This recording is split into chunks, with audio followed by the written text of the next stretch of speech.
ጥያቄ ያቀርበንለታል ስለ መመለስ ፍቃደኛ ስለሆነ በዩቲዩብ ድረገጽ ስም እጅግ በጣም አድርገን እናመሰግናለን ጀዋር እኔም አመሰግናለሁ ዩሱፍ እንግዲህ ጀዋር አሁን ያገኘንህ እዚህ ኦሳ ነው እስቲ ምንድነው ኦሳ ማለት እስቲ ስለሱ ትንሽ ንገረን ኦሮሞ ስተዲ አሶሲዬሽን ማለት የኦሮሞ ጥናት ማህበር ነው የዛሬ 27 አመት አካባቢ ነው እዚህ በሰሜን አሜሪካ የተቋቋመው እንግዲህ ይህ የጥናት ማህበር በኦሮሞ ጉዳይ ላይ ማህበራዊ ኢኮኖሚያዊ ፖለቲካዊ ሁሉንም ኦሮሞና የኦሮሞን ህዝብ የኦሮሞን ባህል የሚያጠኑ ምሁራን ኦሮሞም ከኦሮሞም ያልሆኑ ፈረንጆች የሀገራችን ሰዎች የአፍሪካኖች የተለያዩ ሰዎች በዛ ጉዳይ ላይ የሚያጠኑ ሰዎች በየአመቱ እየመጡ የጥናት ውጤታቸውን የሚያቀርቡበትና ከህዝቡም ጋር እንዲሁም ደግሞ ከሞያ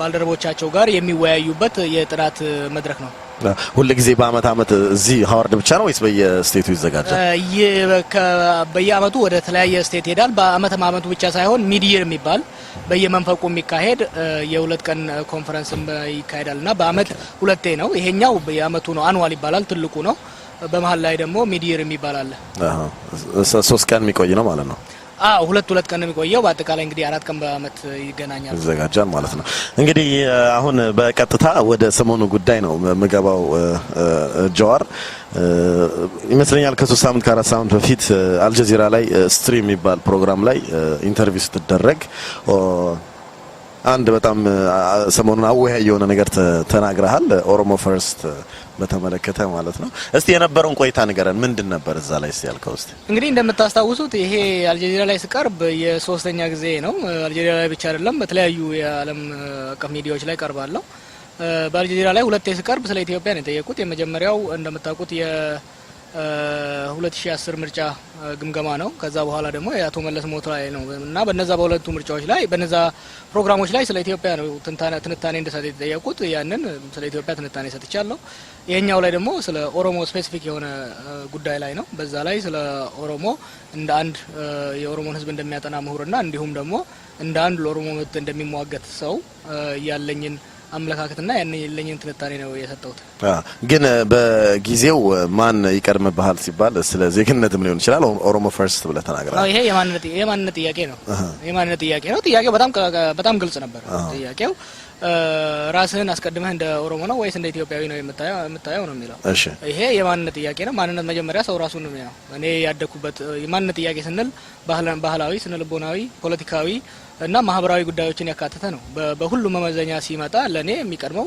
ኦሮሞነቴ ነው ያደኩት በኦሮሞ ህዝብ መሐከል ነው ያሳደገኝ የኦሮሞ ህዝብ ነው በኦሮሞ ህዝብ ባህል ታሪክና ማንነት ታንጽ ነው ያደጉት የኔ ስነልቦና የኔ ሳይኮሎጂ የኦሮሞ ሳይኮሎጂ ነው ከዛም አልፎ ደግሞ ተያይዞ የገለጽኩት ነገር ነበር የኢትዮጵያ ማንነት በኃይል ነው በኦሮሞ ህዝብ ላይ የተጫነው ይሄ በኦሮሞ ላይ ህዝብ ብቻ ሳይሆን በማንኛውም በደቡቡ ያለው ህዝብ ላይ ዛሬ 100 ምናምን አመት በኃይል የተጫነ ማንነት እንጂ የራሳቸውን ማንነት የሚያንጸባርቅ አይደለም ኢትዮጵያ ማንነት ተብሎ የሚቀርበው ያማራና በተወሰነ ደረጃ የትግሬ ማንነት እንጂ የሌላውን ዛ ሀገር ውስጥ ያሉ የተለያዩ ብሔረሰቦችን ታሪክ ማንነት ባህል የሚያጠቃልል አይደለምና ወደፊት ሊያጠቃልል ይችላል ይሆናል አሁን ባለው ሁኔታ ግን ራሴን ከኦሮሞና ከኢትዮጵያ የቱን ታስቀድማለህ የሚለው በጣም ቀላልና የሚያወላደም ብቻ አይደለም ለኔ ኦሮሞ ምን ውስጥ ነው የሚገኘው ኢትዮጵያ ውስጥ መስሎኝ ነኝ አሁን እንግዲህ የተለያዩ ኮንሴፕቶች እየተምታቱ እንደሚቀርቡ ነው ማለት የማንነት ጥያቄ አለ የዜግነት ጥያቄ አለ የሀገር ጥያቄ አለ የማንነት ጥያቄ ውስጣዊ ነው የራስህ ማንነት ጥያቄ ነው የውስጣዊ ጥያቄ ነው የስነ ልቦና ጥያቄ ነው ሀገር የሚባለው ኢትዮጵያ የሚባል ሀገር አለ ሱዳን የሚባል ሀገር አለ በተለያዩ ህዝቦች በተለያየ ምክንያት ውስጥ የሚኖሩበት ክልል አለ በሶስተኛ ደረጃ ደግሞ ታናው ዜግነት አለ ፓስፖርት ይዘህ የምትሄደው ለምሳሌ የአሜሪካ ፓስፖርት ካለ አንተ የዜግነት ጉዳይ ነው አሜሪካ ደግሞ እንደ ሀገር አለ አሜሪካ ውስጥ የአሜሪካን ዜግነት ሳይኖር ልትኖር ትችላለህ አሜሪካ ውስጥ አሜሪካዊ ሳትሆን በማንነትም አሜሪካዊ ሳትሆን በዜግነትም አሜሪካዊ ሳትሆን የምትኖርበት ሁኔታ ሊኖር ይችላል ስለዚህ የኦሮሞ ማንነት ኦሮሞ ነው የራሱ ባህል አለው የራሱ ታሪክ አለው የራሱ የሚገለጽበት ስነ ልቦና አለው ማለት ነው የተለየ ለራሱ በቂ የሆነ መገለጫ ማንነት አለ ግን አሁን ከትንሽ ቆይቶ በፊት የገለጽክልኝ የኢትዮጵያዊነት የሚገለጸው በአማራና በምንድነው ያልከኝ በትግሬ ነው በተወሰነ ደረጃ የትግሬ ነው ብለሃል ያ ቢሲኒያው ኃይል ማለት ነው ማን ነው ይሄንን ሊያደርግ የሚችለው ማን ያደረገውስ እንግዲህ እንደምታውቀው ኢትዮጵያ የዛሬ አሁን ምናውቃት ዘመናዊ ኢትዮጵያ የዛሬ 100 ምናምን ዓመት ነው በሚኒልክ ነው የተገነባቸው። ሚኒልክ ደግሞ ማን እንደሆነ የማን ቤዝ ይዞ እንደመጣ የማን ጦር ይዞ እንደመጣ የታወቀ ነው። ከኢትዮጵያ በፊት ከሚኒልክ በፊት ኢትዮጵያ አልነበረም ነው ያንተ? አዎ የአሁኗ ዘመናዊ ኢትዮጵያ አልነበረችም። ኢትዮጵያ የመጣችው የዛሬ 100 ምናምን ዓመት ነው። ከዛ በፊት አልነበረችም። ከዛ በፊት ኢትዮጵያ ውስጥ ያሉ ብሔረሰቦች ነበሩ ራሳቸውን ችለው። ወላይታ የራሱ ሀገር አለው፣ የራሱ ሀገር፣ የራሱ መንግስት፣ የራሱ ስርዓት አለ። ኦሮሞ የራሱ ሀገር፣ የራሱ መንግስት፣ የራሱ ስርዓት አለ። ሀረሪ የራሱ መንግስት፣ የራሱ ስርዓት ነበረው። የተለያዩ የየራሳቸውን ጎጆ ያላቸው የየራሳቸው ማንነት ያላቸው ራሳቸውን ችለው የሚኖሩ ህዝቦች ነበሩ። ስለዚህ ጃዋር የኢትዮጵያ ታሪክ 100 ዓመት ነው ከሚሉት ውስጥ ነህ ማለት ነው አንተ? ኢትዮጵያ አሁን ያለችው ታሪክ አሁን ያለችው ኢትዮጵያ በጋራ ያላት የጋራ ኢንተርናሽናል ታሪክ የ120 ምናምን ዓመት ታሪክ ብቻ ነው። ከዛ ሊያልፍ አይችልም።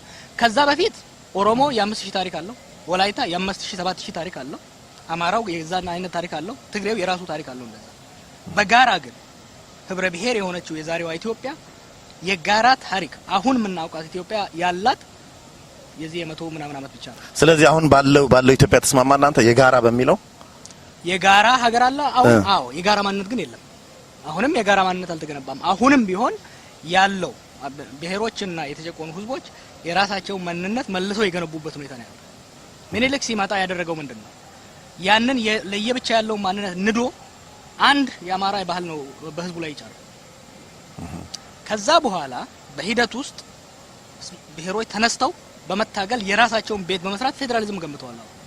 ራሳቸውን በማስተዳደር የሚያስችላቸው የራሳቸውን ማንነት ለማሳደግ የሚያስችላቸው በተወሰነ ደረጃ ፌደራሊዝም ሰርተዋል። አሁንም ግን ኢትዮጵያዊነትና ኢትዮጵያ የሚለው ማንነት አሁንም ያንኑ የቀድሞውን ያለው። ምክንያቱም እነዚህ ብሔሮች በራሳቸው ሲኖራቸው እንጂ ከላይ የተቀመጠባቸውን ጣሪያ ህብረ ቀለማት ህብረ ብሔር ማድረግ አልቻሉም። አሁን ራሱ ስታየው ምን ኢትዮጵያን ቴሌቪዥን ስታየው ምን ያለ የኢትዮጵያ ዘፈኖች ይባልና የአማርኛው ዘፈን ነው የሚቀርበው።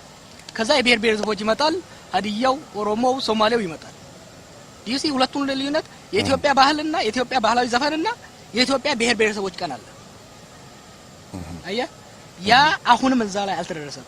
ወደፊት በሚደረጉ ሂደቶች በሚደረጉ ግጭቶችና በሚደረጉ ውይይቶችና በሚደረጉ ድርድሮች መልቲፕል በት ኮምፓቲብል የሆነ ማንነት ሊገነባ የሚችል ይሆናል። ያን ለማድረግ ግን የነበረው ኢትዮጵያና አሁንም ያለው ኢትዮጵያ ሁሉንም ያሳተፈ ሁሉንም ያካተተ ሁሉንም በውስጡ ያለ ህዝብ የሚያንጸባርቅ አለመሆኑን መቀበል ግዴታ ነው። ከዛ ከተነሳን ነው ለሁሉም የምትሆን የአንዱም የብቻ ያልሆነች ሀገር መገንባት እንችላለን። አሁን እየተካሄደ ያለው ምንድነው? የኔን ማንነት ከራስህ ላይ መክፈፍ አትችልም። የራስህን ማንነት መናገር አትችልም። እኔ ኦሮሞ ነኝ ስትል እንዴት አንተ ኦሮሞ ነህ የሚለው አይነት አካሄድ የትም ሊያስኬድ አይችልም። እና ወደፊት አንተ የምትመኘው አይነት ሀገር እንዲመጣ ከተፈለገ የመጀመሪያው ያለው ኢምፐርፌክት እንደሆነ ኢምፐርፌክትና ሪፕሬዘንታቲቭ እንዳልሆነ መቀበል ግዴታ ነው። ግን ስለ ፌደራሊዝም አሁን ጠቅሰህ ነበር። በተወሰነ ቢሆን በየራሳቸው ፌደራሊዝም አዋቅረው ነበር ብለሃል። በፌደራሊዝም ታምናለህ? በፌደራሊዝም አሜሪካ ትተዳደራለች። ዱ ዩ ቲንክ አንዱ አሜሪካ ኒውዮርካዊ ነኝ ሚል ይመስልሃል? አሜሪካዊነቱ አይቀርምም ከኒውዮርኩነቱ? የፌደራሊዝሙ አመጣጥ አስፈላጊ ነው። ሁለት አይነት ፌደራሊዝም አለ። አንደኛው ፌደራሊዝም ራሳቸውን የቻሉ ሀገሮች አንድ ላይ መጥተው የሚገነቡት ነው። ሁለተኛው ደግሞ በአንድ ሀገር ውስጥ ታፍነው ታጭቀው የኖሩ ብሔሮችና ህዝቦች የራሳቸውን ቤት ለመስራት በሚያደርጉት መልሰው ለመገንባት በሚያደርጉት ትግል የሚወለድ ነው። አሜሪካ ውስጥ የመጀመሪያው አይነት ነው። የተለያዩ ስቴቶች በእንግሊዝ ሲተዳደሩ የነበሩ አንድ ላይ መጡ። በሂደት መጀመሪያ ራሳቸው ልክ እንዳሁኑ ነበር ያሉት። የራሳቸውን ችለው ኒውዮርኩን ራሱን ችሎ ኒው ኢንግላንዱም እንደዛው ራሱን ችሎ ነበር የሚሄደው። በሂደት ዲሞክራሲውና አብሮ መስራቱ አብሮ መኖሩ የጋራ ሀገር መገንባት አስችሏቸዋል። ህንድ ውስጥም እንደዛ አይነት እንቅስቃሴ እየተካሄደ ነው። እኛ ጋር ግን የተደረገው ምንድነው? በተጨፍልቀው አንድ ላይ የመጡ ብሔሮች ለመብታቸው ታግለው ፌደራሊዝምን አምጥተዋል። ይሄ ፌደራል ሲስተም አሁን እየተካሄደ ያለው አንደኛ የውስጥ ሉዓላዊነት ራሱ የላቸውም። ከላይ ያለው አሁንም ሌላ ገዢ ነው ያለው። ከላይ የተጫነባቸው ሌላ ኃይል አለ ማለት ነው። ሼር ሩል የላቸውም። በሂደት ግን በጋራ የሚያስተዳድሯት እኩልነት ያለባት የሀገሪቷን ዳቦ እኩል የሚቋደሱባትና እኩል ሊጡንም ዱቄቱንም ኮንትሪቢዩት የሚያደርጉበት ሀገር ከተመሰረተ ምናልባት እንደዛ አይነት ሊመጣ ይችላል። ያም ራሱ ሆኖ ህብረ ብሔራዊ በሆነ ሀገር ውስጥ አንድ ወጥ ማንነት ሊኖር አይችልም። ፈጽሞ ኢትዮጵያነት ብቻ መገለጫ ሊሆን የሚችልበት አይደለም። ኦሮሞም ኢትዮጵያም ሊሆን የሚችልበት፣ ሲዳማም ኢትዮጵያም ሊሆን የሚችልበት፣ ሁለቱንም ይዞ የሚሄድበት። ለምሳሌ እንትሩን ሰድ ስፔንን ወሰድ ካታላን ነው ራሱን የሚለው ከዛ ስፔን ዲሞክራቲክ ስትሆን ካታላን ስፔን ሁለቱንም ይዞ የሚሄድበት እዚህ ሀገር ወሰደው አፍሪካንም አሜሪካንም የሚሆንበት ምክንያቱም በላይ ባለው በጣሪያውም ላይ የራሱ ኮንትሪቢዩሽን ስላለ በዛ ሂደት ነውና አሁን ባለው ኢትዮጵያ ግን እዛ ላይ ግን ጀዋር ቀደም ይቅርታ እየተመላለስኩ እንግዲህ ማለፍ ስለሌለብኝ ነው ቀደም ምን ብለሃል ራስህ የኢትዮጵያ ታሪክ ተብሎ የሚቀርበው ያማራ ነው ብለሃል አሁንም ብለሃል ህብረት ትርኢት ላይ ምናምን ብለህ እንደውም ጠቅሰሃል አሁን ካለው ግን የሥርዓት ገዢ ማን እንደሆነ እናውቃለን አሁን አይጋጭም ምክንያቱም ህወሓት ሲመጣ በጣም ከህወሓት በፊት የነበሩትና አሁን ያሉት መንግስታት የተለያየ ዓላማ ነው ያላቸው ከዛ በፊት የነበሩት መንግስታት ህዝቡን በመጨፍለቅ አንድ ወጥ የሆነ በአማራ የበላይነት ስር የተገነባ ሀገር ነው መገንባት የፈለጉት ኤክስትራክት ሲያደርጉም የነበረው አማራውን በየቦታው በመላክ ህዝብን እያስተዳደረ ሪሶርስ ኤክስትራክት እንዳያደረገ ወደ ማከላዊ መንግስት እንዲያደርግ ነበር የፈለጉት ህወሓት እንደዛ አይነት አቅም ሊኖረው እንደማይችል ጊዜውም እንዳለፈበት ብሔሮች እንደነቁ ተረዳ ከዚህ የተነሳ ፌደራሊዝምን አቋቋመ ፌደራሊዝም ለህዝቦች የተወሰነ መልስ ይሰጣል ኢንዳይሬክት ኤክስትራክሽን የወላይታውን ሪሶርስ ለመቦጥቦጥ እንደ ዱሮው ከሀገሩ ሰው ከመላክ ይልቅ እዛ ያለውን እየቀጠረ በቅጥረኝነት የሚያሰራበት ሁኔታ ነው ያለው እና ከዚህ ረገድ አሁን ባህሉን ግን ዲስፕሌስ ማድረግ አልፈለገም አላስፈለገውም የሚፈልጉት ህወሓቶች ሲመጡ በጣም በግልጽ ፖሊሲ ነው የመጡት እነሱ የሚፈልጉት አንድና አንድ ነገር ብቻ ነው የሌላውን ሀገር ቦጥቡጠው የራሳቸውን የገዢዎቹንና የራሳቸውን ሀገር መገንባት ነው በግልጽ ነው ይሄንን ያደርገው የመጡት አሁንም እያደረጉ ያሉትን ብታይ ኤፈርት የሚባለው ትልቁ ኩባንያ የህወሓት ነው የትግራይ ነው የሚለው ወታደራዊ ተቋሙ ብታዩ የትግራይ ነው ሪሶርስ ኤክስትራክሽን ነው ባህሉን ግን መለወጥ እንደማይችሉም አይፈልጉም አይጠቅማቸውም እነሱ የቀድሞዎቹ ኢትዮጵያን ወጥ የሆነ የራሳቸውን ባህል መጫን ለነሱ ፖሊሲ ያስፈልጋጊ ነበር ለነዚህ ግን ነቁ እኛ እኮ ራሳችንን ሀብታም ለማድረግ የራሳችንን የበላይነት አቆይተን ሀገራችንንና የራሳችንን ህዝብ ለመገንባት የግድ ባህል መጫን የለብንም ባህላቸው እንደፈለጋቸው ይኑሩ ወርቃቸውንና ቡናቸውን እስካልከለከሉን ድረስ ነው ያሁኑ እሺ እንግዲህ ብዙ አይገስ ብዙ ሄደናል እሱ ላይ እሺ የመጀመሪያ ዜግነት በኦሮሞነት እንደሆንካ ማንነት ዜግነት አይደለም እሺ ማንነት ምንድነው ሁለተኛስ ምንድነው አሁን ባለው እኔ ኦሮሞ ነኝ ወደፊት በሚካሄደው ውስጥ ወደፊት በሚካሄደው ሂደት ውስጥ እኔ መጀመሪያ ኦሮሞ ነኝ አሁን ያለው ኢትዮጵያዊ የኔን አይነት ሰዎችና የኔን ማንነት ኢንተርቴን ሊያደርግ የሚችል አይደለም ራሴን በዛው ማየት አልችልም ስለዚህ ኢትዮጵያዊነትን ማየት አትችልም ኢትዮጵያዊ ነኝ ማለት አትችልም በማንነት ደረጃ ከመጣ አሁን ያለው የኢትዮጵያ ማንነት ተብሎ የሚቀርበው ነገር ኢትዮጵያ አይደለም እኔን ሊወክለኝ አይችልም እንደ የማንነት ጥያቄ ላይ ከመጣ ዜግነት የኢትዮጵያን ፓስፖርት ነው ያለኝ ዜግነት ነገ የአሜሪካ ሊኖረኝ ይችላል ተነገ የኖርዌይ ሊኖረኝ ይችላል ማንነቴ ግን ማንነቴ የኔን ያደኩበትን ማንነት የሚያንጸባርቅ ሁለተኛ ማንነት እስከሌለ ድረስ ዛሬም ነገም ወደፊትም የኔ ማንነት ኦሮሞ ነው የሚሆነው ምን ያህል ግልጽ እንደሆነ ባላቀም ግን በኢትዮጵያዊነት እንደማታምን ነው እስከገባኝ ድረስ የሚሆነው ምክንያቱም የማመን ጉዳይ አይደለም ይሄ የማንነት ጥያቄ ነው ሶስት ነገሮችን እኔ የተምታቱ ያለው የማንነት ጥያቄ አለ የዜግነት ጥያቄ አለ የእምነት ጉዳይ አለ ታምናለህ በኦሮሞነትም አላምንም ማመን ይሄ የእምነት እኮ የሃይማኖት ጥያቄ ነው የሃይማኖት ጥያቄ አይደለም እየተነሳ ያለው የማንነት ጥያቄ ነው አንተ ማን አንተ ዩሱፍ ነህ ዩሱፍነትህ የሚገልጥህ ያባትህ ያደክበት ያንተ ፕሮፌሽን ያንተ ሳይኮሎጂ አለ በዚህ ረገድ ያንተ ማንነት ዩሱፍ ነው ከዛ ዩሱፍ ኢንጂነሩ ልትሆን ትችላለህ ኢንጂነር ዩሱፍ ኢንጂነር ሆነ ስትመረቅ ኢንጂነር እስካልሆንክ ድረስ ግን አንተ ዩሱፍ ነህ ማለት ነው ዜግነቴ ኢትዮጵያዊ ነው እኔም በኢትዮጵያዊነቴም እኮራለሁ የመጨረሻው ግን ምንድነው መጨረሻ አይደለም በመሰረቱ ስለ አሁን ሰሞኑን ደግሞ የኦሮሞ ፎቢያ ብለህ ጀምረሃል ምን ማለት ነው የኦሮሞ ፎቢያ ማለት የኦሮሞ ጥራቻና ፍራቻ ማለት ነው ኦሮሞ ፎቢያ የሚለውን ቃል ዜኖፎቢያ ከሚለው ያንድን ማህበረሰብ ያንድን ብሔር ያንድን ዘር ኢራሽናል በሆነ መልኩ የመጥላትና የመፍራት ሂደት ነው ይሄም ማለት ምንድነው በታሪካዊ ባህላዊ በተለያዩ ምክንያቶች የተነሳ አንድ ማህበረሰብ ወይም አንድ ቡድን ስለሌላው ቡድን ዲቨሎፕ የሚያደርጋቸው የተሳሳቱና መጥፎ አመለካከቶች ይገነባሉ እነዚህ አመለካከቶች በፖለቲካ ኃይልና በወታደራዊ ኃይል እንዲሁም በሚዲያ ፕሮፓጋንዳ ሲደጋገፉ ስለዛ ህዝብ በእውነት ላይ ያልተመሰረተ ኢራሽናል የሆነ ፍራቻና ጥላቻ ይገነባል ኢትዮጵያ ውስጥ የኦሮሞ ህዝብና በተለይ አማራውና የትግሬው ኃይል ኦልሞስት ለ500 አመት ሲዋጋና ሲጋጭ ነበር በዚህ ግጭቶች ውስጥ የተገነቡ በጣም ጸረ ኦሮሞ የሆኑ አመለካከቶች አሉ መጀመሪያው ኢንካውንተር ላይ 16ኛው ክፍለ ዘመን ላይ ስታየው ኦሮሞውን እንደ አውሬ ማየት እንደ አረመኔ ማየት ሂደት ነበር በከዛ የኦሮሞ ኃይል ከተሸነፈ በኋላ ደግሞ ኦሮሞ በጣም ኢንፌሪየር እንደሆነ ዝቅተኛ እንደሆነ የሚያቀርብ ሊትሬቸር ታያለ ከዛ በኋላ ደግሞ ኦሮሞ ተነስቶ ማንነቱን ለመገንባት ሲንቀሳቀስ እንደገና ያ አስፈሪው ኦሮሞ እንደገና ተመልሶ በሚዲያ ፕሮፓጋንዳ በመጽሐፍቶች ውስጥ የሚቀርብበት ሁኔታ ታያለ እና ከዚህ ረገድ አሁን የኦሮሞ ነገር ሲነሳ ለምሳሌ እኔ ያልኩትን ነገር አንድ ሶማሊ ቢል እኔ ያልኩትን ነገር አንድ ወላይታ ቢል ማንንም የዚህን ያህል አያብድም ኦሮሞ የሚለው ቃል ሲመጣ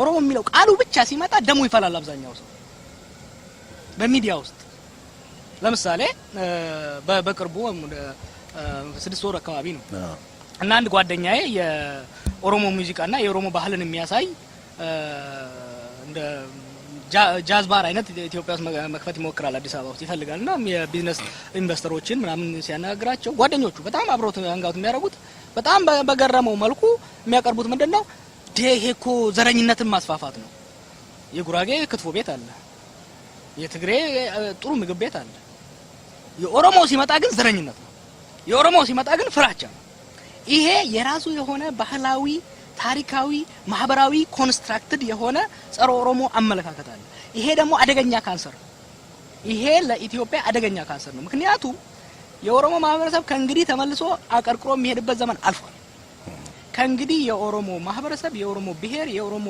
ህዝብ የራሱን እድል በራስ የመወሰን ትግሉን ምንም ነገር ወደ ኋላ ሊመልሰው አይችልም ይሄ እንደዚህ የተነሳሳና የተደራጀ የተጠናከረ ማህበረሰብ ባለበት እንዲህ አስቀያሚ የሆነ ፍራቻና ጥላቻ በህዝብ ውስጥ የሚያራምዱ አሁን ባለፈው 3 ሳምንት ያየው ነገር አለ ሲደረግ የነበረው ፕሮፓጋንዳ ሲወረወሩ የነበሩትን ቃላቶች ስታያቸው ዝም ብለው ተራ ባለፈው ሳምንት የመጡ አይደለም እኔ ያልኩት ቃል የቀሰቀሰቻቸው እነዛ በእውነት ላይ ያልተመሰረቱ ኢራሽናል የሆኑ ፍራቻዎችና ጥላቻዎች አሉ ማለት እነዛ ጥላቻዎች ናቸው ሲነኩ የሚገነፍሉት እና ሁሌም የኦሮሞ ስሙ ሲጠራ የኦሮሞ ጉዳይ ሲጠራ ሌላ ይቅርና እዛ ሀገር አሁን ባዴን አለ ኦህዴድ አለ የደቡብ ፓርቲ አለ እንደ ሎሌ እንደ ጀሌ የሚጠራው ማን ነው ሁሌም ኦህዴድ ነው ባዴን ሲጠራ አታይም አልፎ አልፎ ነው የሚጠራው እና ይሄ የሚያሳይ ምንድነው ማህበራዊ ኮንስትራክት የሆኑ ጸረ ኦሮሞ አመለካከቶች በህዝብ ውስጥ በሚዲያው መንግስት የሚጠቀምባቸው ምሁራኖቹ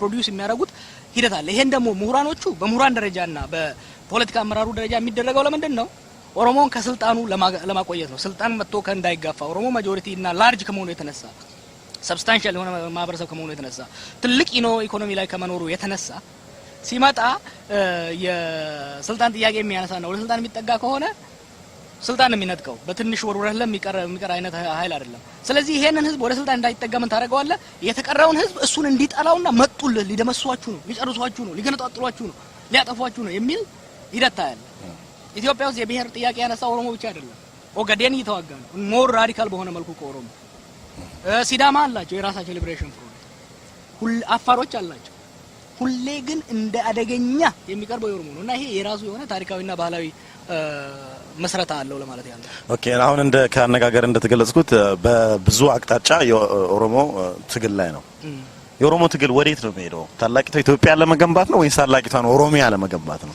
ወዴት ነው የሚሄደው የኦሮሞ ህዝብ ትግል 3 አላማ አለው አንዱ አላማ ኢኮኖሚያዊ ነው እንደምታውቀው የራሱ ኢኮኖሚ ያለው የለማ መሬት ላይ ያለው ህዝብ ነው ሆኖም ግን ከድሮም ሆነ ዛሬ ከዛ ኢኮኖሚ የበይ ተመልካች ሆኖ የሚሰደድበት የሚታሰርበት የሚሰቃይበት ከመሬቱ የሚፈናቀልበት ማህበረሰብ ነው የመጀመሪያው በራሱ ኢኮኖሚ ላይ ባለቤት የመሆን ጥያቄ ነው የሁለተኛው ጥያቄ የማንነት ጥያቄ ነው ኦሮሞ ህዝብ የራሱ ታሪክ አለው የራሱ ማንነት አለው የራሱ ቋንቋ አለው የራሱ ታሪክ አለው የራሱ ስልጣኔ ያለው ማህበረሰብ ነው በዛ ስልጣኔ በራሱ ስርዓት በራሱ ሀገር ላይ በማንነቱ በራሱ ስርዓት መተዳደር ይፈልጋል ሶስተኛው ጥያቄ የራስን በራስ የማስተዳደር ጥያቄ ነው በባህር መተዳደር አይፈልግም ፌደራሊዝም ማለት ነው ይቅርታ ፌደራሊዝም ሊሆን ይችላል ላይሆን ይችላል ራሱን በራሱ የማስተዳደር ጥያቄ ነው የሰልፍ ትርምስ የመገንጠል አይደለም ይቅርታ ኦሮሞ ሁለቱም ሊያዋጣው ይችላል ከተመቸውና የመጀመሪያው ጥያቄ በራሱ ክልልና በራሱ ማህበረሰብ ውስጥ ጣልቃ ገብነት በሌለው መልኩ የራሱን በራሱ ላይ ስልጣን የመኖር ሰልፍ ሩል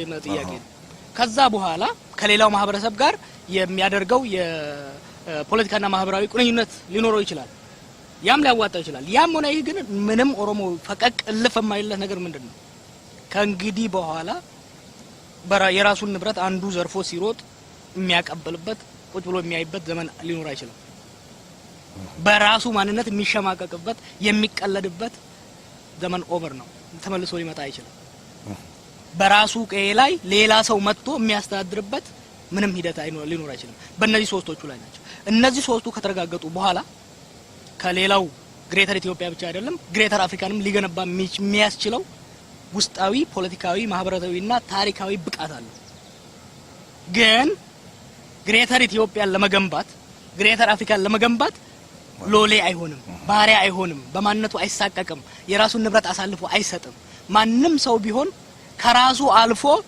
በራሱ መቃብር ላይ ቤት አይሰራም ለመኖሪያ ነው ቤቱን የሚሰራው ራሱ እየኖረ ነው እንጂ ቤት የሚሰራው ለራሱ ውጪ ዝናብ እየዘነበበት ሌላ ሰው ቤት አይሰራም ስለዚህ የኦሮሞ ህዝብ ትግል መጀመሪያ የራሱን ጥቅም የማስጠበቅ የራሱን ማንነት የመከላከል የራሱን ከማንኛውም የውስጣዊና ውጫዊ ጥቃት የመከላከል ነው ከዛ በኋላ ከሌላ ህዝብ ጋር በሚደረጉ ድርድሮች የኦሮሞን ህዝብ ትግል ከሌላው ለየት የሚያደርገው አለ ኢትዮጵያ ከሚሉት ኃይሎች ውስጥ የኛ ትግል በጣም ቀላል ነው እኛ ራሳችንን ከበዳይ ከጨቋኝ ስርዓት ከበዝባይ ስርዓት ማላቀቅ እንፈልጋለን ይሄን ስናረግ እንደ ኦሮሞነታችን እንታገላለን ይሄንን ስንል የሌላው ህዝብ ጉዳይ አያገባንም ማለት አይደለም ግን ለሌላው ሰው ሄደን እኛ እናቅልሃለን ወላይታን ሄደህ አንተ ተጨቁናልና በእኛ መንገድ ሂድ አንለው አንተ ተበድለሃልና በእኛ መንገድ ሂድ አይ እኛ እንናገርልህ እኛ ለአንተ ሊቀመንበር እንሁን የኛ ያንተ ፈቀላጤ እንሁን አንልም እኛ ለራሳችን እንናገራለን ወላይታው ለራሱ ሲናገር በጋራ የጋራ አላማና የጋራ ስትራቴጂ ነድፈን እንታገላለን ታግለናል ትላንትና ከህዋቶች ጋር ታግለናል ከኤርትራኖች ጋር ታግለናል ከኦጋዴኖች ጋር ታግለናል ዛሬ ከአማራው ጋር ስንታገል ነው ያለነው ከኦጋዴኑ ጋር አብረን እንሰራለን ይህ ስንል ግን በእነሱ ጉዳይ ውስጥ አልቃ ገብተን ራሳችሁን ለምን ወላይታ አላችሁ ራሳችሁን ለምን በዚህ መልኩ አደራጃችሁ አንልም ካልተጠየቅን በስተቀር ከተጠየቀን ሐሳባችንን እንሰጣለን ካልተጠየቅን ግን ገብተን ይሄ ነው ለናንተ የሚያዋጣው ብለን እናገር የመጀመሪያው ግን ለምን እድል ለምን አይሞከርም አብሮ የመኖር ለምንድን ነው የመጀመሪያው ምርጫችሁ ያልሆነው መቼም እኛ ቆም ቢያላል ነው የመጀመሪያው ምርጫችሁ አሁን ነገር ተሳተፍንበት እኮ አይደለም እንዴ የደርግ ስርዓትን ተዋጋን ከማናው ህዝብ ጋር ስርዓቱን ገለበጠ እንደ የደርግን ስርዓት አብሮ ይሞከር ተባለ ተሞከረ ገባን እያወቅንም መሰሪ መሆናቸውን መለስ እያወቅንም ገባንበት ሞከር ነው እዛው ይያሉ የኛ መሪዎች የኛ አመራሮች ቢሮ ውስጥ ይያሉ ነው ግንባራቸውን በሽጉጥ የተመቱት እንደኛ ያልሞከር ነው ሞከር ነው ዛሬ ብቻ አይደለም እንጂ ያጼ ኃይለ ሥላሴን ከገለበጠው የኦሮሞ ህዝብ ንቅናቄ ነው የኦሮሞ ህዝብ ንቅናቄ ያንን ስርዓት ከገለበጠ በኋላ የኛ መሪዎች የኛ ምሁራኖች እንደነ ኃይሌ ቪዳ እንደነ ባሮ ቱምሳ ከነበረው የተማሪዎች እንቅስቃሴ ጋር ከዛም በኋላ ደግሞ ከጊዜያዊ መንግስት ጋር በመሆን ለኦሮሞም ህዝብ ምትሆን ለሌላውም ህዝብ ምትሆን ኢትዮጵያን መገንባት ሞከሩ ስልጣን የያዙት ኃይሎች ግን በኦሮሞ ህዝብ መቃብር ላይ በኦሮሞ ህዝብ ጫንቃ ላይ የራሳቸውን ጥቅም ታስከብር ኢትዮጵያ መገንባት ሞከሩ እንቢ ብለን ተነስተን የትግል ቀጠልንበት በ1991ም ሞከርና አብረን አሁን ያለውን የፌደራል ስርዓት አብረን የጻፍነው የኛ ምሁራኖች ናቸው የጻፉት አሁንም ያሉትም ሰዎች ልክ ከነሱ በፊት እንደነበረው በእኛ ጫንቃ ላይ በእኛ ንብረት ላይ የራሳቸውን ኢትዮጵያ የራሳቸውን ማንነት የራሳቸውን ጥቅም መጫን ፈለጉ አንፈልግም ጥለን ወጣን ወደፊትም ቢሆን ከማንኛውም ህዝብ ጋር ለኛም ለሌላውም የምትሆን ሀገር ለመገንባት እንታገላለን ማናደርገው ግን በእኛ ጫንቃ ላይ በእኛ ንብረት ላይ በእኛ ማንነት ላይ እየተረማመዱ የሌሎችን እኛ ሎሌ ሆነን ገበታ ይዘን መብራት እያበራን ሌላው የሚበላበት ሀገር አንገነባም አብረን ተቋድሰን እኩል ቁጭ ብለን ምን በላበት ሀገር ለመገንባት ከማንንም በላይ ደስ ይለናል ግን መቼም ቢሆን እኛ በር ላይ ሆነን ዘበኛ ሌላው ከውስጥ የሚበላበት ሂደት አናደርግም ግን ወጣት ጃር ምን ይባላል መሰለ ብዙ ጊዜ እሱ ብዙ ያንተ ስቴትመንቶች ራሱን ነው የሚወክሉት ይባላል እንደው ምን ያህልስ ማወቅ ይቻላል ለምሳሌ ያንተን የሚደግፉ ወይም ያንተን ስቴትመንት አሁን የምናወራቸው ነገር በሙሉ የኦሮሞ ህዝብን በብዛት የሚወክሉ ናቸውስ ማለት ይቻላል እንደው ባጭሩ እሱን እንግዲህ አንተ ሚዲያ ነህ ሰርቬይ ማድረግ ትችላለህ ሄደህ እኔ የጠየቀውን ጥያቄ ሄደህ መጠየቅ ትችላለህ ግን አንድ ነገር አረጋግጥልሃለሁ እኔ የምለውንና ከኔ ወጣ ያሉት ኢትዮጵያ የሚሉት ኦሮሞ ያሉን ሰዎች እንምጣና እስቲ ኦሮሞ ፊት ለፊት እንከራከርና ኦሮሞ የትኛውን እንደሚደግፍ እንሞክረው በጣም ቀላል እኛ እኮ እያልን ያለነው እኛ ለኦሮሞ ህዝብ እንናገራለን አይደለም መጀመሪያ ለራሳችን እንታገላለን ጃዋር መሐመድ እንደ ኦሮሞ ኢትዮጵያ ውስጥ በቀለ ኦልባና ለሊሳና በቀለ ገርባ የተጨቆኑት የታሰሩት ኦሮሞ በመሆናቸው ነው። ወደ 20 ሺህ በላይ የሚሆኑት እስረኞች እስር ቤት ያሉት ኦሮሞ ስለሆኑ የሚታገሉት የራሳቸው ነጻነትና የኦሮሞ ህዝብ ነጻነት የተቆራኘ የማይለያይ በመሆኑ ነው። የሚነሳ ነገር አለ በኢትዮጵያ ፖለቲካ ውስጥ የግለሰብ ነጻነት ይቀድማል። ቲዮሬቲካሊ የግለሰብ ነጻነትና የግለሰብ መብት ይቀድማል፣ አስፈላጊ ነው፣ ፕራዮሪቲ ነው።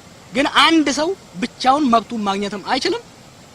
አንድ ሰው ብቻውን መብቱን አይነፈግም። በጣም ጥቂት በሆኑ እንደ ጋዜጠኞች ባሉ እንደዚህ በጣም ስፔሲፊክ ፕሮፌሽን ካልሆነ በስተቀር በማንኛውም ፖለቲካ ማህበረሰብ ውስጥ ግለሰቦች የሚጨቆኑት ግለሰቦች የሚጎዱት የአንድ የፖለቲካ ወይም የማህበራዊ ቡድን አካል ሲሆኑ እነዛ ግለሰቦች አንደኛ ከዛ ጭቆናና አፈና ሊወጡ የሚችሉት በኮሌክቲቭ ስትራግል በጋራ ትግል ነው የሚወጡት በዛ ማሉ በማህበረሰብ ውስጥ። ከዛ በኋላም የሚያገኙዋቸው መብቶች ለምሳሌ እኛ ለቋንቋ ታገልን። ብዙ እና አቡበከር ሙሳ እና ኃይሌ ፊዳል ቋንቋውን ለማሳደግ ባደረጉት ትግል ተገደሉ። እኛ መብቱን አገኘን። እኛ ይሄን መብት እናገኘው ኃይሌ ፊዳ ብቻውን ሊያወራው አይችልም። ከኦሮሞ ህዝብ ጋር ነው ሊያወራው ሊያሳድገው የሚችለው። መብት ሲባል የግለሰብና የቡድን መብትን ፈጽሞ ነጥለው ልትሄድ አትችልም። እና ያንተ ጥያቄ የጃዋር አመለካከት የሁሉን ኦሮሞ ሊወክል ይችላል? የሁሉንማ ሊወክል አይችልም። እንደ ባብላጫው ብዬ ነው። ያንን ሰርቬይ አድርገው አንተ ምን ይመስላል? ያንን ሰርቬይ አድርገው ሶስቱ ላይ ኦሮሞ የሚስማማበት አለ። ኦኬ እኔም ሆንኩ ማንኛውም ኦሮሞ ምንም የማንለያይበት ነገር አለ። ኦኬ ኔቨር አንድ በባዕድ አንተዳደርም። በሌላ ኃይል የኛን ንብረት እየዘረፈ በእኛ ላይ አስተዳዳሪ ሆኖ የሚሄድበት የለም። ሁለተኛ በማንነታችን መቼም አንሸማቀቅም፣ ሊፈቀድ አይገባም። ሶስተኛ በኢኮኖሚያችን ላይ በራሳችን ሪሶርስ ላይ የኛ ህዝብ የፕራይመሪ ባለቤት ነው። በዚህ ጉዳይ ላይ የፈለገህን ኦሮሞ ሄድና ጠይቀው ያንን አንድ መልስ እንደሚሰጥ እርግጠኛ ነኝ። ግን ምንድነው ትላለህ ሶሉሽኑ? ወጣት አንድ ፖለቲከኛ ወይም እንደው ከሌላው ለየት ያለ አይን አለህና ምንድነው መፍትሄው ትላለህ ለዚህ ሁሉ ጣጣ? ትግል ነው። ትግል ሁለት አይነት ትግል ነው የሚካሄደው። አንደኛው በአሁኑ ጊዜ ስራ ላይ ያለውን ጨቋኝ ስርዓት የመገልበጥ ነው። ሁለተኛው ደግሞ ሆሪዞንታሊ በህዝቡ ያለውን አመለካከት የማስለወጥና የክርክር የውይይት አሁን እየተካሄደ ያለውን አይነት ክርክር ወደ ስድብና ወደ ተራ አልባሌ የሆነ ወሬ ከመግባት እነዚህ አሁን ዛሬ የምናወራቸው ጥያቄዎች የዛሬ 50 ዓመት የተነሱ ጥያቄዎች ናቸው። በአዲስ ሁሌ እየቀሰቀሱ የሚካሄዱበት ምክንያት አይገባኝም። ስለዚህ ሁለት ነገር መደረግ ያለበት አንደኛ ስርዓቱ ላይ መታገልና ነጻነት እንዲመጣ ዲሞክራሲ እንዲመጣ አንተ የምትላቸው ጥያቄዎች በሰላማዊ መንገድ የሚፈጸሙበት መንገድ ማስፈለግ ያስፈልጋል። በሁለተኛ ግን በአሁኑ ወቅት ተጨቆን በመንለውና ለነጻነት እንታገላለን በመንላቸው ምሁራኖችም ሆኑ አክቲቪስቶች መካከል ያሉ ልዩነቶችን ለማጥበብ ያኑ ልዩነቶችን ለክርክር ማቅረብ አስፈላጊ ነው። አንተ ለምን ተናገርክ ብለህ ካልገደልኩ ካላፈንኩ ስምን ካላጠፋህ ማለት ከጨቋኙ ወያኔ መባስ እንጂ ምንም ለውጥ አያመጣም። እንደዛ አይነት ነገር ደግሞ አንድ ነገር መጨመር ፈልጋለሁ። በተለይ በኦሮሞ ላይ የሚደረገው ጋጋታ ያጠነክረናል እንጂ አያደክመንም። ከኔ በፊት የነበሩ የኦሮሞ ወጣቶች እኔ ለተናገርኩት ተሰቅለዋል። ሰሞኑን አይተው እንደሆነ ጎሰኛ፣ ዘረኛ፣ ጠባብ አይደለም የሚለው ከኔ በፊት የነበሩት በ1970ዎቹና 80ዎቹ ኢቭን 90ዎቹ ውስጥ ጠባብ ብሔረተኛ በላጭ ወገባቸው ላይ ወረቀት እየተለጠፈ ተገሏል። የኦሮሞን ህዝብ ትግል አንድ ስንዝር ወደ ኋላ አልመለሰውም፣ ወደፊትም አይመለሰውም። የኛ ትግል በሚሊዮኖች የምንሳተፍበት እንጂ ጃዋር ወጣ ብሎ ስለተናገረ አይደለም። በሚሊዮኖች ተሰልፈውበት አንዱ ሲወርቅ ሌላው ያን የወደቀበትን አርማ እያነሳ የሚሄድበት ነው። እስከዛሬ ባደረግናቸው ትግሎች ውስጥ አንጸባራቂ የሆኑ ድሎችን እያስመዘገበን የመጣ ነው። ወርቅዬ የሆኑ ወንድሞቻችንን እህቶቻችንን እያጣንበት የመጣ ነው። አሁንም እያጣን ነው። ዛሬ ነገም እናጣለን። ድል እስክናደርግና ህዝባችንን የሚገባውን መብት እስክናጎናጸፍ ድረስ ወደ ኋላ የሚመለስ ነገር አይደለም። ስለዚህ ወደ ስድብ የሚመጡ ሰዎች ሊያስቡበት ይገባል። ዛሬ የሚሳደቡ ሰዎች ትላንትና ገዢዎች ነበሩ። ሀገር ሲያስተዳድሩ የኔን ወንድሞች ሲጨፈጭፉ የነበሩ ሰዎች ናቸው። የኔን አባቶች ሲጨፈጭፉ የነበሩ ናቸው። ሲጨፍጭፈው የመንግስት ኃይል ይዘው የመንግስትን መሳሪያና ቢሮክራሲ ደህንነት ይዘው የኦሮሞን ህዝብ ጥያቄ ማፈን ካልቻሉ በሬዲዮና በኢንተርኔት ማፈንና ማዛባት እንችላለን ማለት የባሰበት አባዜ ነው። እብደት ይመስለኛል። እንዳውም የባሰ ቁርጠኛ እንድንሆንና የባሰ ተጠናክረን እንድንቀጥል የሚያደርገን ነው የሚሆነው።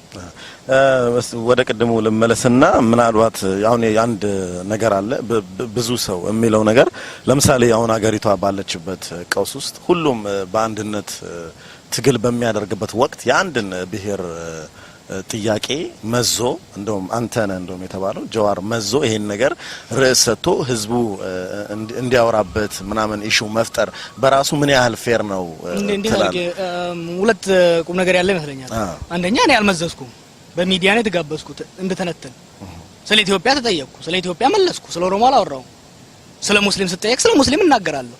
ስለ መሬት ስጠየቅ ስለ መሬት እናገራለሁ። ስለ ኦሮሞ ህዝብ ስጠየቅ ስለ መሬት ስናገር ያልጮኸ፣ ስለ ሙስሊሙ ስናገር ያልጮኸ፣ ስለ ኢትዮጵያ ስናገር ያልጮኸ፣ ስለ ኦሮሞ ህዝብ ስናገር የሚያስጮኸው ምንድነው? ኦሮሞፎቢያ ነው። የኦሮሞ ጥላቻና ፍራቻ ነው። የኦሮሞ ህዝብ ጥያቄ ደግሞ ጀዋር ዛሬ ያለሰው አይደለም። የኦሮሞ ህዝብ ጥያቄ የኢትዮጵያን ሲቀይራትና እዚህ ያደረሳት ጥያቄ ነው። ከዚህ የተነሳ ይሄ ነው ሁለተኛው ነጥብ አለ። ሁለተኛ አስፈላጊ ነጥብ አብሮ ስለመስራት ከማንም ባልተናነሰ አብሮ ስለመታገል ማውራት ብቻ አይደለም። ስትራቴጂ ቀይሼ አስተምሬያለሁ፣ አደራጅቻለሁ። ይሄን ታውቁታላችሁ። ያን ሳደርግ ግን ማንነቴን ጥዬ አይደለም፣ ህዝቤን ከድቼ አይደለም። አብሮ ትግልን እኔ እንደ ጂጊ ነው የማየው፣ እንደ ጉዛ እንደ ደቦ ነው የማየው። ይሄ አንተ የደረሰ ገብስ አለ ስንዴ ያለህ እንበል፣ አብረህ ያንተን መጥቶ ቶሎ ጠራርጎ ለመጨረስ ያንተን አይዶ ለመከመር ሌላውን ለመከመር አንተ ለጂጊ የምትጠራው ሰው ግን አንተ ጨድልኝ ስትለው የሚያቃጥልብህ ከሆነ ወይም ደግሞ አንተ አይዳ የከመርከውን የሚያፈርስብህ ከሆነ ያን ሰው ባጠራው ይሻላል ማለት ነው። ብቻህን ብትሞክረው ይሻላል። ስለዚህ አሁን እየተደረገብን ያለው ምንድነው? በኦሮሞ ላይ ባለፉት 10 አመታት ያላደረግነው ጥረት የለም ወደ መሃል ለመምጣት። እነዚህ ሰዎች አልተረዱን ሊሆን ይችላል። እስቲ ጠጋ ብለን እንረዳቸው፣ እስቲ አብረን እንስራ፣ እስቲ አብሮ መስራት መቼም ሊያቀራርበን ይችል ይሆናል ብለን ትችት እየደረሰብን ከኛ ማህበረሰብ ውስጥ ቀረብን ወደ መሃል ሰራን። አይታችሁታል። በተለያዩ በማንቀበል አጸያፊ የሆኑ አመለካከቶች በሚተላለፉበት ትግስት አድርገን ቁጭ ብለን ተወያየን። ግን የኛ ትግስት የኛ ሆደ ሰፊነት በየዋህነት ነው። የኛ ትግስት በተስፋ ቆራጭነት ነው የተተረጎመው። ስለዚህ ወደፊት በመናደርገው ትግል ውስጥ እስካሁን ያገኘናቸውን ድሎች ለመናድ የሚሞክር ኃይል ጋር መስራት አንችልም። ማንነታችሁን ደብቁ፣ በማንነታችሁ አትኩሩ፣ ስለማንነታችሁ አትናገሩ የሚል ኃይል ጋር መስራት አንችልም። እስካሁን ያገኘናች በራሳችን በራስ የማስተዳደር መብትን ትሬትን የሚያደርግ የኢትዮጵያን ፌደራል ስርዓት ንጄ አህዳዊ ስርዓት ገነባለሁ ከሚል ኃይል ጋር መስራት አንችልም። ምክንያቱም እነዚህ ደማችንን አፍስሰን አጥንታችንን ከስክሰን ያመጣናቸው መብቶች ናቸው። እነዚህ መብቶች የሚጻረር ኃይል ጋር መስራት አንችልም። የሞከረን ነበር ምናልባት በሂደት ተረድተው ይመጣሉ ብለን ወደፊት በመናደርገው ውስጥ ከሌላው ማህበረሰብ ጋር በመናደርገው ትግል ውስጥ ይሄ ግልጽ መሆን አለበት። ራስን በራስ የማስተዳደር መብት፣ የቋንቋ መብት፣ የማንነት መብት እነዚህ ለጥያቄ የሚቀርቡበት ሁኔታ ውስጥ መሄድ አንችልም። እነዚህን ጥያቄዎች እነዚህ የተጎናጸፍናቸውን ድሎች እኛ ብቻ አይደለም ጭቁኑ የሆነው ሰባና ከዛ በላይ የሚሆነው ብሔረሰብ የተጎናጸፋቸውን ድሎች የሚጻረሩ ኃይሎች ጋር አንሰራ። ምክንያቱም እኛ ወደ ተሻለ እንሄዳለን ስንል እነሱ ወደ ተባሰ ሊመልሱ ነው የሚፈልጉት። ወደ ባሰ መሄድ የሚፈልግ ማንም ሰው የለም። ወደ ተሻለ ለመሄድ ከፈለግን መሀከል ላይ ተስማምተን ወደፊት በጋራ የሚኖረን ሀገርና ማህበረሰብ ምን ይመስላል የሚለው ላይ ተደራድረን ተወያይተን ከሆነ እንሄዳለን። አይ አሁን ያገኛችሁትን እንናደና ቀድሞ ታግላችሁ ወደ ቀየራችሁበት ጨለማ እንመልሳችሁ የሚሉ ከሆነ አይ እናንተም እዛው በያዛችሁት እኛም በራሳችን ብለን እንቀጥልበት ሂደት ነው የሚኖረው። እሺ ወጣት ፖለቲከኛ ጀዋር መሐመድ ይሄ የመጨረሻው ጥያቄ ነው። የመጨረሻ መሆኑን ብቻ ሳይሆን ደግሞ ከርዕስ ከከፈቱት አንተ ላይ ከከፈቱት ውስጥ አንዱ እንትን ላይ መሰለኝ ሚኒሶታ ላይ የተናገርከው ንግግር ነው። ስለ ሙስሊሞች ስትራግል ወይም የሙስሊሞች እንቅስቃሴን ኮምፕሊትሊ ማለት ነው ከኦሮሞ ህዝብ ትግል ጋር አገናኝተው የተናገርከው ነገር አለ። እንዴት አያውስ? እንግዲህ የተጋበዝኩበት ቶፒክ አለ። ሁለተኛ ደግሞ ሰፊው ንግግር ያደርኩት በኦሮምኛ ነው። ጽሁፉን የጻፍኩት በኦሮምኛ ነው። የተጋበዝኩት በዛ እንድናገር ነው። ያንን ማዳመጥ አስፈላጊ ነው ማለት ነው። ለሚዲያው ማስተላልፈው ሜሴጅ ምንድነው? የኢትዮጵያ ቋንቋ አማርኛ ብቻ አይደለም። ቋንቋውን መተርጎምና መረዳት አስፈላጊ ነው። ይሄ የሚዲያ ሪስፖንሲቢሊቲ ነው። አማርኛ መጨረሻ ላይ ያስቀመጥኩት ነው የተሰጠኝ ጥያቄ ምንድነው በኦሮሞ ህዝብ ትግልና በሙስሊሙ ኢትዮጵያውያን ትግል መካከል ግጭት ነው ያለው ወይስ አብሮ መሄድ ይችላሉ ነው ከዛ በፊት ተጠይቄያለሁ በኦርቶዶክስ ክርስቲያኖች የሃይማኖት መብት ትግልና በሙስሊሙ ትግል መካከል ቁርኝት አለ ወይ ተብዬ ተጠይቄያለሁ ዋሽንግተን ዲሲ ላይ አብራርቻለሁ ለምን አብሮ መሄድ እንዳለባቸው ያለ መጠንቀቅ ያለባቸው ምንድን ላይ ነው የሚል የኦሮሞ ህዝብ እያደረገ ያለው ለብዙ 10 ዓመታት የቆየ ትግል አለ ሙስሊሙ አሁን የጀመረው ትግል አለ እነዚህ ሁለቱ አብራጅ የሚያስኬዳቸው ታሪካዊ እና ነባራዊ ሁኔታዎች አሉ ከዚህ ውስጥ ከኦሮሞ ውስጥ ሳይዘብል የሆነ ሙስሊም አለ ከሙስሊም ውስጥ ሳይዘብል የሆነ ኦሮሞ አለ ከዚህ የተነሳ ኦቨርላፒንግ ሜምበርሺፕ አለ የኦሮሞ ህዝብ ትግል በራሱ ውስጥ የሃይማኖት መብት ትግል አለ የሙስሊሙ መብት ብቻ አይደለም የኦሮሞ ህዝብ ትግል የፕሮቴስታንት መብትን ያስከበረ ነው የኛ አመራሮች የኦሮሞ ትግል አመራሮች ብዙዎች ፕሮቴስታንት ነበሩ እነዚህ ልጆች እነዚህ አመራሮች አባቶቻቸው ለሃይማኖት መብታቸው ሲያደርጉ የነበሩት ትግል ነበር ፕሮቴስታንቲዝምን በኦሮሚያ የመጸለይ መብታቸው እንዲከበርላቸው ከ1930ዎቹ ጀምረው ከፍተኛ ትግል ሲያደርጉ ነበር ኦሮሞ ውስጥ የመሬት መብት የሃይማኖት መብት የቋንቋ መብት የማንነት መብት ሁሉን ያቀፈ ሁሉ አቀፍ ትግል ነው ስናካሄድ ነበር ስለዚህ የኦሮሞ ህዝብ ትግል የሃይማኖትን ትግል ይዞ የመጣ ስለሆነ አሁን የኢትዮጵያ ሙስሊሞች ትግል የሚያደርጉትም ከዛ ጋር አብሮ የተያያዘ የሚል ነገር ነው ያደረጉት ስለዚህ ከኦሮሞ ህዝብ ትግልና ከሙስሊሙ ህዝብ ትግል ጋር አብረው የመሄድ የሚያስችል እንጂ የሚያጋጭ ነገር የለም ነው ያልኩት ግን ቃል በቃል ያልከው ልንገርክ የኦሮሞ ህዝብ ነጻነት እስካላገኘ ድረስ የኢትዮጵያ ሙስሊሞች ጥያቄ አይመለስም ይሄ ምንም ጥርጥር የለውም ይሄንን ብለሃል አንደኛ ሁለተኛ ጥያቄውን እኛም እስኪ ገባን ድረስ የሙስሊሙ ትግል የፍትሃዊ ጥያቄ ነው ህገ መንግስቱ ነው እንደውም ከጠየቁት በጣም ትንሹን ሊስት ማለት ይቻላል የተጠየቀ ጥያቄ ነው መንግስቱን የጠየቁት የኦሮሞ ትግል ደግሞ የፖለቲካዊ ጥያቄ ነው ይሄ አንድና አንድ ነው አንተም ብለዋል ከቀደም ማለት ነው ምኑን ነው የሚያገናኘው ምክንያቱም የኢትዮጵያ መንግስት የኔ አናሊሲስ ተዝካላችሁ የኔ አናሊሲስ የኢትዮጵያ መንግስት እስልምናን ስለጠላ አይደለም የሚጨቁ ነው የኢትዮጵያ መንግስት ሙስሊሙን ጣልቃ የሚገባው ኦርቶዶክስ ውስጥ ጣልቃ የሚገባው ሃይማኖት ስለጠላ አይደለም ሃይማኖትን መቆጣጠር ስላለበት ነው ሃይማኖትን መቆጣጠር የሚፈልገው አምባገነን ስለሆነ ነው የኦሮሞን ህዝብ የሚያስረው የሚገለው አምባገነን ስለሆነ ነው የኦሮሞን ህዝብ መብት መመለስ ያልቻለ መንግስት የሙስሊሙን መብት መመለስ አይችልም የወላይታውን መብት መመለስ አይችልም የመሬት መብት ማክበር አይችልም ምክንያቱም አምባገነኖች ህዝብን የሚጨቁኑት በማንኛውም መልኩ በተለይ እንደ ህዋት በጣም መልቲ የሆነ ስርዓት ህዝብን የሚጨቁነው ጥላቻ ስለተሞላበት አይደለም የዛ ህዝብ መደራጀት ሃይማኖቱ በመስጊዱ ነፃ ከሆነ የኦሮሞ ማህበረሰብ ለምሳሌ የባህል ጭቆና ያደርስበታል የመሬት ነጠቃ ያደርግበታል ያን የሚያደርግበት ይሄ ህዝብ ከተደራጀና ከተረጋጋ ለስልጣን ያሰጋኛል ስለሚል ነው የሙስሊሙንም ኮነ ያ ነው ስለዚህ የኦሮሞ ህዝብ ነፃ እስካልወጣና ጠንካራ እስካልሆነ ድረስ አንዱ ይሄ ነው ሁለተኛ ደግሞ የኦሮሞ ማህበረሰብ ውስጥ ላርጅ የሆነ ሙስሊም ፖፑሌሽን አለ የኦሮሞ ህዝብ ጥያቄ እነዚህን ሰዎች የሚያሳትፍ ነው ከዚህ የተነሳ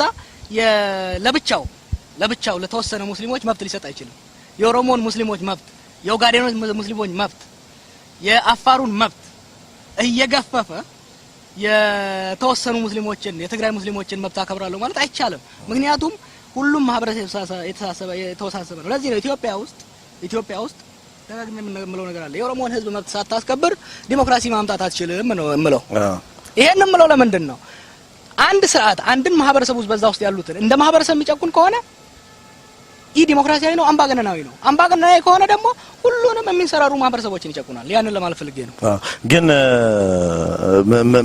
የነበረው አሁንም ያለው ነገር ከዚህ በፊት ራሴ ጃዋር ኢንተርቪው ባረኩ ጊዜ ምንድነው ያልከኝ አገር ቤት ያለውን የሙስሊሞች እንቅስቃሴ ወይም ጥያቄ እኛ ውጭ ሀገር ያለው ዲያስፖራ መደገፍ እንጂ መሪ መሆን የለበትም ስትል ሰምቻለሁ ካንዱ ለሶስቴም ጠይቄ አሁን ግን አንተ ልክ ስትል ይሄ ነገር ምናልባት አንተ ፓርት ኦፍ ሆነ ያንን ነገር የመምራትም አዝማሚያ ያለውም ብለህ ታስባል ጥያቄውንም እንዴት አድርጎ እኔ የሙስሊሙ እንቅስቃሴ የራሱ አመራር አለው እኔ የኦሮሞ አመራር አይደለም የኦሮሞ ህዝብ ትግል የራሱ አመራር አለው ግን አንተ አንድ ላይ አረከው አሁን ትንታኔ እኮ ነው የተጠየቁት ትንታኔ ስትጠየቅ ያን ትንታኔ መስጠት እኔ ተንታኝ ነኝ አማናናልስት ያን ትንታኔ ስሰጥ ለምሳሌ እኔ የሰጠሁትን ትንታኔ ድፋባቸው የሚባል ሰውዬ ቢሰጥ እንደ አይነት ትርጉም ይሰጣል አይሰጠውም የሙስሊሙን ባለኝ ሙያን የረዳሁት የሰላማዊ ትግል ላይ ኤክስፐርት ነኝ በእናንተ ሚዲያም ላይ ሆነ በማንኛውም ሚዲያ ላይ ስጋበዝ ተናግሬ ረድቻለሁ ሁለተኛ ላይ እንደ አንድ ሙስሊም እንደ አንድ የሙስሊም ተወላጅ እንደ አንድ ዜጋ ያ ብቻ አይደለም ደግሞ በጣም አስፈላጊው የሙስሊሙ ጥያቄ ውስጥ እኔም ሆንኩ ሌሎች ወንድሞች የሚሳተፉበት ምክንያት አለ መንግስት እንደፈለገው ኢስላምን ኢትዮጵያ ሴኩሪታይዝ ካደረገውና ወደ ግጭትና ብጥብጥ ከገባ ሙስሊም መሆን የለበም የዛ ወላፈን ሊያገኝህ ማንኛውንም ይነካል እኔ እዛ ሀገር ውስጥ እንደዛ አይነት ችግር መፈጠር የለበትም ብለው ከሚያምኑ ሰዎች ውስጥ ነኝ ይሄንን ማድረግ የምንችለው ምሁራዊ ድጋፋችን ለሙስሊሙ እንቅስቃሴ መስጠት እንችል ግን ይቅርታ ጆሃር እዚህ ጋር አሁን ልክ ይሄንን ነው መጨፋጨፉን ምናምን አልፈልግም ስትል ትዝ አስባልከኝ እንደውም እዛ ስፒች ላይ ተናገርከዋል ማንንም የሰው ኦሮሚያ ክልል ላይ ምንም አይነት እንቅስቃሴ ወይም የሆነ ነገር አደርጋለሁ ቢል በሜንጫ አንገቱን ይባላል ወይም እንደው ምንለው እንደውም ዳይሬክት ያልከው ምንለው ነው ያልከው በሜንጫ ነው ምንለው ብላል ያ በጣም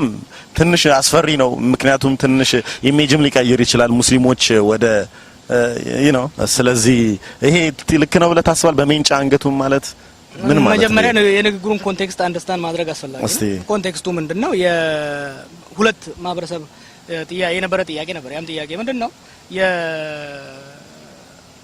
በአንድ ቦታ ላይ ማይኖሪቲ ከሆነ አንድ ማህበረሰብ የሃይማኖት ማህበረሰብ ሊሆን ይችላል ብሔር ማህበረሰብ ሊሆን ይችላል ፕሮፌሽን ኦኩፔሽናል ማይኖሪቲስ ምንላቸው ሊሆን ይችላል በቁጥራቸው አናሳ ከሆኑ አናሳ ከመሆን የሚመጣ ፍራቻ አለ እነዛ አይነት ፍራቻ ያለባቸው ማህበረሰቦች ውስጥ መንግስት በቀላሉ ሊያፍናቸው ይችላል ምክንያቱም አስቀድመውም አናሳነን ብለው ስለሚያስቡ ተቆማጥረው ነው የሚኖሩት መንግስትም ብናካቸው አይነሱም ብሎ ያስባል ማጆሪቲ በሆነበት አካባቢ ግን ብዙ ከመሆን የተነሳ የሚሰጥ ወኔነት አለ ለምሳሌ ለሊት አንተ ብቻህን ብትሄድ እንጂ ገጠር ባለበት ጊዜ ምን ሜዳም ላይ ይሄድክ ትፈራለህ 5-6 ሆነ ከሄድክ ግን አውሬም ቢኖር ልብ ይላል ይሄ የሳይኮአናሊሲስ እንትን ያደረኩት ሜንጫ ምንድነው እኛ ጋር በኦሮሞ ውስጥ ከሰው ማይለዩ እቃዎች አሉ ለፋርሚንግ የምትጠቀምባቸው ለአደጋም የምትከላከልባቸው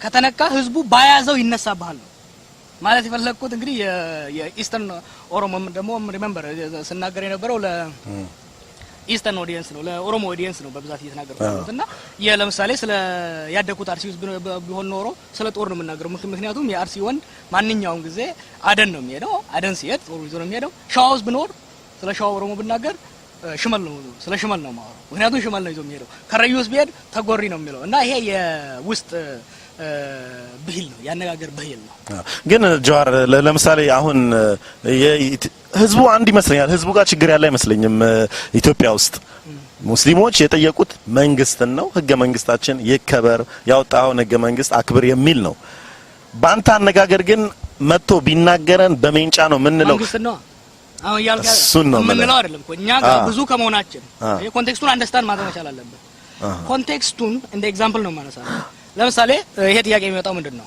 ሰሜን ያሉ ሙስሊሞች መብታቸው እንደሚገፋ አሁን ነው ያወቀን የመጣ ነው እኛ ጋር ምክንያቱም በሃይማኖት አይሰማንም በብሔር ነው ሁሉንም የምናደርገው ትግል በሃይማኖት መንግስታት ለምን ነው የማያደርጉ ብለ ስታይ ቲዮሪው ደግሞ ብዙ ከመሆኑ የተነሳ ህዝቡ ዲፌንሲቭ የመሆን አቅም አለው እና የህዝቡ በሃይማኖት ተዋጋ አይደለም በነገራችን ላይ አሁን በጣም የሚያናፍሱት አለ 99% አለ የቀሩት 100 ይሁን % በመቶ ይሁኑ 2% የእናቴ ዘመዶች ናቸው እዛ ያሉት ማለት ነው የእናቴ ዘመዶች ባሏቸው ነው ማለት አይደለም የአባባል ነው